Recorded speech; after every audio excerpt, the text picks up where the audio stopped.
Bonjour à toutes, bonjour à tous. Merci à ceux qui me sont fidèles et à tous les nouveaux venus sur cette chaîne YouTube. J'avais promis une deuxième vidéo sur le procès de l'assassin de l'ex-premier ministre japonais Shinzo Abe qui, souvenez-vous, avait été tué en pleine rue dans la ville de Nara le 8 juillet 2022.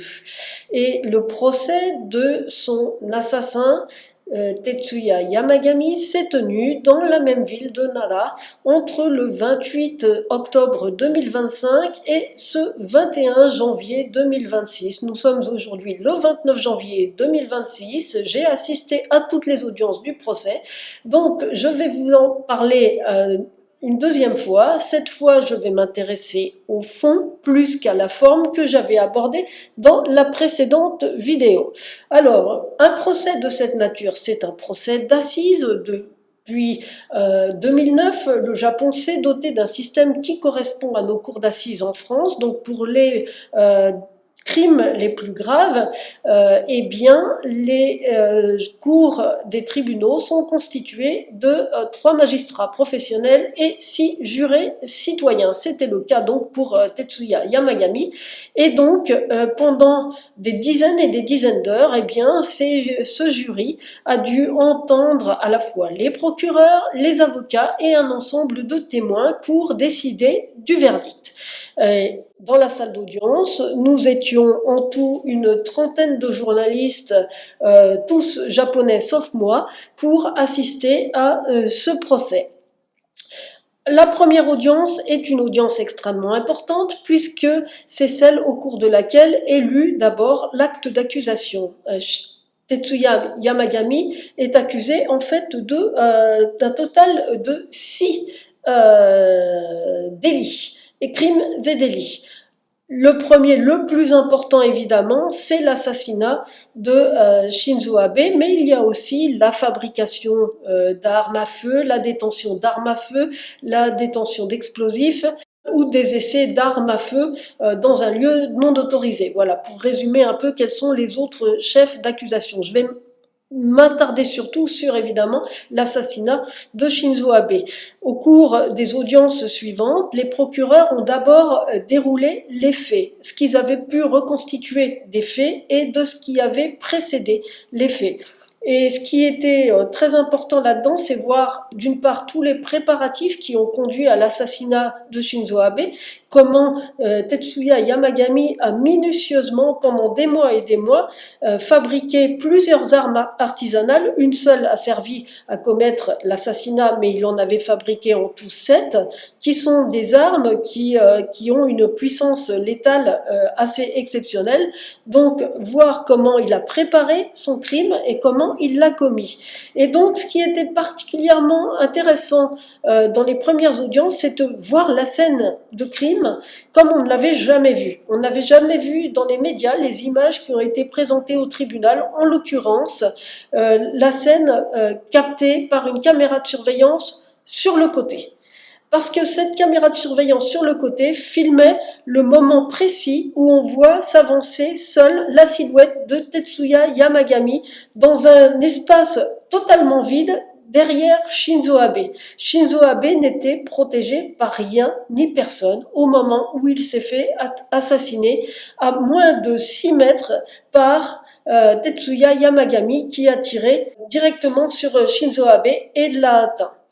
Et cette scène donc illustre vraiment ce qui s'est passé à ce moment-là et surtout met en avant la faiblesse du dispositif aussi de sécurité, ce qu'a très bien relaté ensuite un policier au cours des débats. Et donc ça, c'était le plus marquant. Mais ce qui a été aussi marquant, c'est d'avoir le témoignage des gens qui étaient présents à ce moment-là, au moment où Shinzo Abe s'est fait assassiner à côté d'eux. Par exemple, le sénateur Kei Saito, qui lui était juste à côté de Shinzo Abe au moment où le tireur l'a approché et a commis son crime. Et lui est tombé en panique en se demandant d'abord ce qui se passait, parce que comme tout le monde, il n'a pas compris au moment du premier tir, hein, il y a eu 2 tirs en tout espacés de 3 secondes, et personne n'a vraiment compris ce qui se passait au moment du premier tir, et ce qui a laissé le temps au tueur de tirer une deuxième fois et d'atteindre sa cible. Et donc, ce sénateur témoigne de la panique qu'il a pris et du fait qu'il n'avait pu rien faire. Et un des policiers qui était présent là aussi et qui a participé à l'arrestation de Tetsuya Yamagami a aussi expliqué que lui, il était plus loin au premier tir, il a entendu le bruit, un bruit qu'il n'avait jamais entendu ailleurs, et donc s'est précipité ensuite pour arrêter le tireur quand il a constaté que quelqu'un était vraiment en train de tirer au deuxième coup de feu, mais c'était déjà trop tard, donc il s'est précipité sur Tetsuya Yamagami, et Tetsuya Yamagami qui à ce moment-là a eu une réaction non pas de fuite, comme pourraient le laisser supposer certaines photos, des images arrêtées, en fait non, il n'a pas du tout résisté à son arrestation, il a même demandé au policier, à ce moment-là, s'il avait atteint sa cible. Ce qui était une question pour les policiers assez ahurissante. Alors, ce qu'ont expliqué aussi les policiers, c'est que la venue de Shinzo Abe ce jour-là à cet endroit n'avait été décidée que la veille et que le dispositif de sécurité avait été établi en urgence parce que c'était un lieu en fait habituel de discours politique et qu'ils avaient pris une configuration de sécurité qui était, bon, somme toute, celle qu'ils prenaient habituellement et que le policier lui-même, en fait, n'a appris la venue de Shinzo Abe et le dispositif de sécurité que le matin même en prenant son service. Bon, il était 11h30, 31 exactement au Japon quand Shinzo Abe a été assassiné.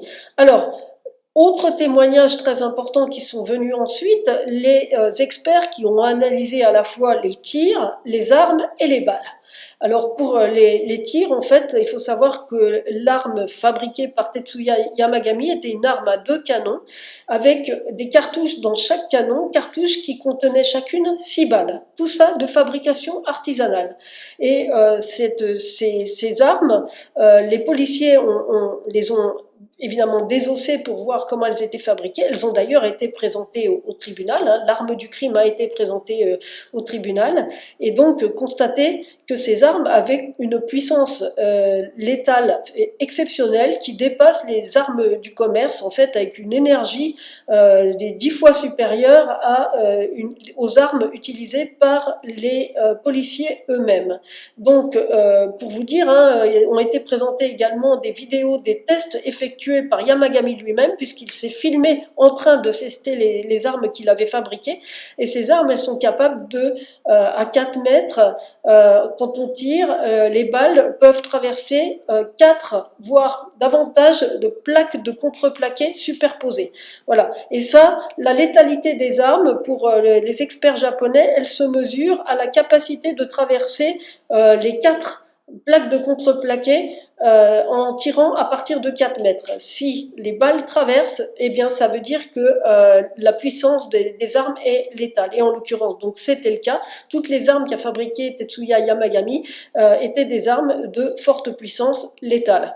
C'est la conclusion. Alors, la façon dont est décédé Shinzo Abe a aussi été expliquée par la suite par le médecin légiste qui est venu expliquer ce qu'il avait, comment il avait analysé, autopsié le corps ensuite de Shinzo Abe et ce qu'il avait trouvé. En l'occurrence, les armes de Tetsuya Yamagami pouvaient tirer 6 balles à chaque fois et sur 2 tirs successifs, donc un total de 12 balles. Et sur ces 12 balles, les 6 premières n'ont pas du tout atteint Shinzo Abe.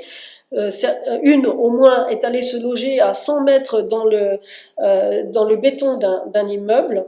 Et pour les autres balles, en fait, de la deuxième salve, 2 des balles de la deuxième salve sont venues se loger dans le corps de Shinzo Abe et d'autres l'ont effleuré. Alors ce sont celles qui sont venues se loger dans le corps de Shinzo Abe qui sont responsables de ses blessures et de sa mort. En l'occurrence, une balle est responsable de sa mort. C'est une balle qui est arrivée dans le bras gauche, qui a traversé le bras gauche, qui est entrée ici au niveau du thorax, qui a traversé et qui allait percer une artère. Et c'est cette artère percée qui est la cause du décès de Shinzo Abe. Le médecin légiste a d'ailleurs dit qu'il était quasiment mort sur le coup, même si son décès n'a été officiellement acté qu'un peu plus de 5 heures plus tard. Voilà pour la partie des experts pour analyser à la fois la scène de crime, le matériel fabriqué par Tetsuya Yamagami, et le crime lui-même et les causes du décès de Shinzo Abe. Et puis est venu ensuite un expert psychiatre qui a lui-même suivi le parcours de Tetsuya Yamagami, a analysé le parcours de Tetsuya Yamagami et longuement observé, examiné Tetsuya Yamagami pendant 4 mois et qui en a conclu qu'il était pénalement responsable. Il devait être considéré comme tel puisque son geste était parfaitement conscient, qu'il n'avait pas subi d'altération du jugement et encore moins d'abolition du jugement. Donc pénalement responsable. Personnellement, j'aurais aimé que l'expert s'exprime davantage sur le fait l'état psychique d'un homme qui finalement en vient à consacrer tout son temps et tout son argent pendant des mois pour fabriquer des armes dans le but de tuer initialement non pas Shinzo Abe mais un des dirigeants de la secte Moon. Il s'est reporté sur Shinzo Abe que très tardivement, quelques jours seulement avant de commettre son geste. Donc j'aurais aimé des explications sur l'état psychologique qui génère en fait cette concentration sur un seul motif, sur une seule mission qu'il s'est lui-même assignée. Et malheureusement, là-dessus, on n'a pas eu beaucoup d'explications. Alors sont venus ensuite des témoins très importants, en l'occurrence la mère de Tetsuya Yamagami, la sœur de Tetsuya Yamagami, et puis des avocats de victimes de la secte Moon.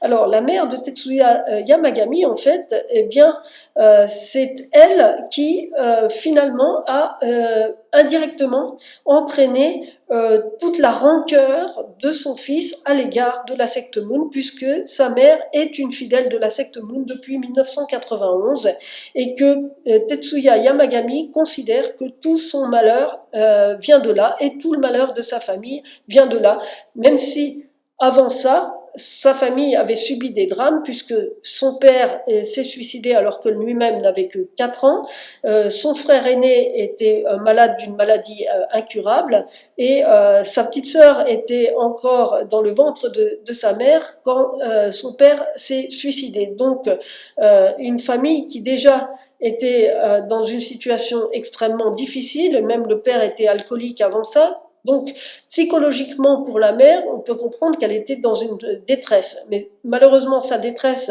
elle est tentée de la soulager en entrant un peu, en l'ignorant au départ, dans la secte Moon et en faisant des dons colossaux à la secte Moon, en l'occurrence 100 millions de yens au total sur cette année, ce qui représente 600 000 euros. 600 000 euros quand même à la secte Moon en l'espace de quelques années, ça n'est pas rien. Et donc la mère est venue témoigner. Le premier jour de son témoignage, on n'a pas du tout senti de regret dans ses propos. Alors il faut savoir qu'elle témoignait sans être visible par le public. Son entrée dans la salle était masquée par des paravents, de même qu'elle était entourée de paravents au moment de son témoignage. Et seul le jury, les avocats, les procureurs et le prévenu pouvaient voir son visage. Et donc cette mère, le premier jour, a expliqué qu'elle était toujours une fidèle de la secte Moon et qu'elle avait pensé agir bien et que ses enfants, de toute façon, s'en sortiraient bien d'une façon ou d'une autre, que elle, ce qu'elle devait faire, c'était entretenir sa foi, prouver sa foi à la secte Moon pour que sa famille aille mieux. Et ça, c'est vraiment tout l'endoctrinement de cette secte, de faire croire à ses fidèles que plus ils font de dons à la secte, plus ils achètent tous ces produits survendus, plus leur sort va s'améliorer. et que si leur sort ne s'améliore pas, eh bien c'est parce qu'ils n'ont pas encore fait suffisamment. Donc c'est un cercle vicieux dans lequel ils sont embarqués sans s'en rendre compte. Et lui, son fils Tetsuya Yamagami, s'est rendu compte, à l'instar de son grand frère et à l'instar de sa sœur, que tout ça était complètement délirant, complètement fou, à l'instar du grand-père aussi, mais ils n'ont pas réussi à sortir la mère de cette folie de l'embrigadement de la secte Moon. Et lui n'a cessé de s'en vouloir d'autant plus qu'un jour, son frère, à l'âge de 15 ans, a mis lui aussi fin à ses jours. Tetsuya Yamagami lui-même a tenté de mettre fin à ses jours.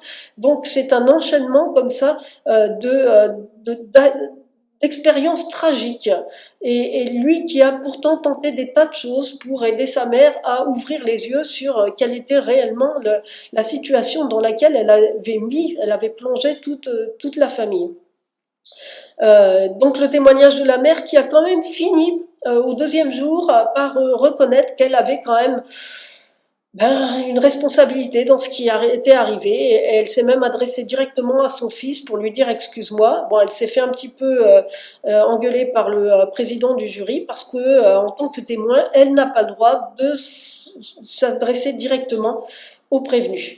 Est venu ensuite le témoignage de la sœur de Tetsuya Yamagami, d'autant plus important qu'elle est elle-même dans la même position que Tetsuya Yamagami, c'est-à-dire qu'elle a été une victime de ce qu'a fait leur mère en fait. Donc elle a le même point de départ que Tetsuya Yamagami, donc témoignage très important pour dire quelle était la nature en fait du traitement que leur infligeait leur mère d'une part, quelle était la dévotion de la mère à la secte Moon, quel était le contexte familial en général et comment, du point de vue d'un enfant, c'était vécu. Et la sœur était extrêmement franche, était très poignante. La moitié de la salle d'audience pleurait parce qu'elle-même pleurait en racontant leur histoire, à laquelle elle dit qu'elle ne veut pas songer tellement c'était difficile en fait, mais que pour le procès, elle était obligée de raconter tout ce qui s'était passé. Donc, et elle-même a dit qu'elle n'avait pas été étonnée outre mesure du fait que son frère choisisse Shinzo Abe parce qu'elle avait vu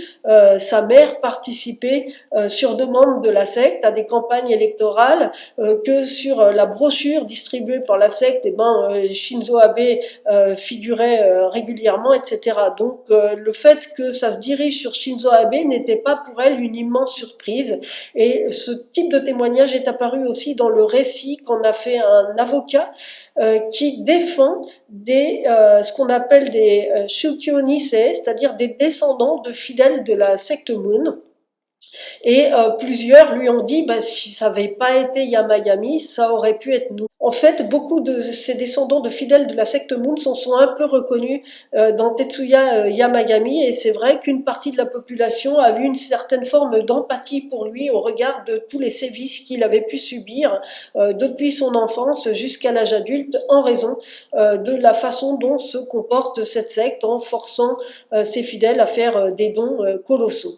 Voilà pour le témoignage de la sœur, je résume parce que tout ça est très long. Et puis, Tetsuya Yamagami lui-même a parlé longuement, a parlé pendant 5 audiences d'affilée, répondu aux questions à la fois des procureurs, à la fois des avocats. Il a répondu d'une façon très étonnante en fait, parce que parfois les réponses pouvaient le desservir, mais il a été très franc. Il a abordé ce procès avec un très grand sérieux, alors même que son attitude au départ, alors même que ses vêtements, la façon de se coiffer, etc., parce qu'il a les cheveux longs qui sont coiffés en chignon raté et des longues rouflaquettes comme ça, son attitude pouvait dire il prend ça un peu à la légère, et la réalité c'est qu'il a pris ce procès très au sérieux et qu'il a répondu d'une façon très franche, très directe, en prenant le temps de réfléchir entre la fin de la question et le début de sa réponse, en laissant quelques secondes à chaque fois,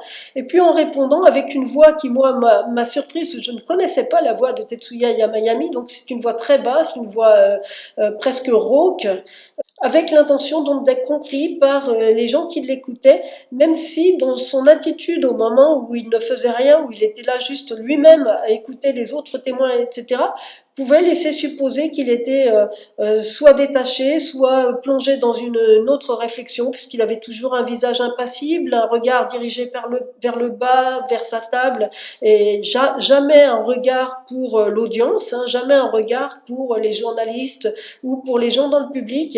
On le sentait en fait gêné d'être exposé comme ça un petit peu à la vue de tout le monde. Et il a parlé de son enfance, et ce qui est apparu surtout, et moi ce qui m'est apparu essentiel, c'est que effectivement on voit qu'il y a un cheminement dans son parcours entre une de la rancœur envers la secte Moon, avec l'intention d'éveiller le regard de la société sur les forfaits commis par cette secte, avec la volonté de faire éclater une vérité sur cette secte, et en choisissant un moyen violent pour ça. Donc sa première intention était, comme je vous l'ai dit, de tuer un haut responsable de la secte Moon, et puis un jour, eh bien, la cible est devenue Shinzo Abe. Et en fait, ce qui est apparu dans ce procès, c'est que au départ, il n'avait rien contre Shinzo Abe, et même à l'arrivée, il se dit que c'est sans doute une erreur d'avoir choisi Shinzo Abe, mais à un moment donné, il a développé de l'hostilité, de la haine envers le personnage politique Shinzo Abe, alors même que pendant des années, il savait que Shinzo Abe avait des liens avec la secte Moon, ça lui était apparu clairement, mais il avait fait mine de ne pas voir, de ne pas lui en vouloir, et il avait continué même de soutenir politiquement le parti de Shinzo Abe, et donc il n'avait pas à ce moment-là d'hostilité, encore moins de haine envers Shinzo Abe. Et puis elle est apparue avec le constat que finalement Shinzo Abe ne ferait rien pour contrer les agissements de la secte Moon, bien au contraire, puisqu'il venait en soutien d'une des entités appartenant au même ensemble que j'appelle moi la galaxie Moon, donc une entité politique, soi-disant de bienfaisance pour la paix internationale, l'UPF, et lui, Shinzo Abe, est venu apporter son soutien par des messages vidéo à ce mouvement, et il est apparu alors clairement à Tetsuya Yamagami, à l'instar d'autres, que c'était foutu, quoi. Shinzo Abe ne serait pas l'homme qui les aiderait à combattre leur malheur. Et donc, ça a été un grand désespoir qui s'est transformé en colère, et puis par voie de conséquence en hostilité et en forme de haine. Le jour du verdict est arrivé. Les procureurs ont répété que pour eux, il fallait regarder isolément le parcours de Tetsuya Yamagami, et qu'il était vrai qu'il avait subi des tas de sévices, etc., mais qu'on ne pouvait pas considérer que ça constituait une justification pour un crime, ni encore moins des circonstances atténuantes, et que donc il fallait regarder l'acte lui-même, le meurtre prémédité, préparé, etc., et le condamner pour ça. Et les avocats qui, eux, avaient la thèse inverse, évidemment, considérant que l'influence des sévices qu'il avait subis était énorme et pouvait en partie expliquer son geste, en tout cas contribuer à minimiser la peine et à ne pas lui infliger une peine de prison au-delà de 20 ans. Les procureurs ont requis, eux, la perpétuité, la prison à vie, et c'est le verdict qui est tombé avec des arguments, des attendus du jury qui sont très proches de ce qu'a déroulé le parquet, des éléments apportés par les procureurs. Donc on peut considérer en gros que le jury est parti sur la même thèse que les procureurs, et donc a appliqué la même peine que celle requise, à savoir la prison à perpétuité. À l'heure où je vous parle, on est le jeudi 29 janvier en fin d'après-midi. Je ne sais pas encore si Tetsuya Yamagami et ses avocats vont faire appel de cette décision. En interrogeant les avocats après le verdict, les avocats montraient l'intention pour eux de faire appel, mais ont répondu qu'ils allaient se concerter avec Tetsuya Yamagami pour savoir ce que lui en pensait, et qu'ils prendraient une décision sur cette base-là. Donc on n'a toujours pas la réponse. Ils ont 15 jours pour faire appel après le verdict, et voilà, on en est là. Je m'arrête avec un dernier petit mot. En fait, sur ce procès, je l'ai suivi en intégralité parce que, de mon point de vue, c'est un procès historique, et que même si beaucoup de médias se contentent de la première audience et de la dernière audience, celle du verdict, moi je ne supporte pas, parce que je considère qu'on ne peut pas comprendre un verdict, surtout dans une affaire aussi compliquée, si on n'a pas vu l'intégralité des débats. Donc, j'ai vraiment apprécié le fait de pouvoir assister à toutes les audiences de ce procès qui m'a permis de comprendre énormément de choses que je n'avais pas encore saisies dans la justice japonaise. C'est extrêmement enrichissant. Et puis en tant que journaliste correspondante ici, j'ai l'impression d'avoir fait mon travail. À bientôt.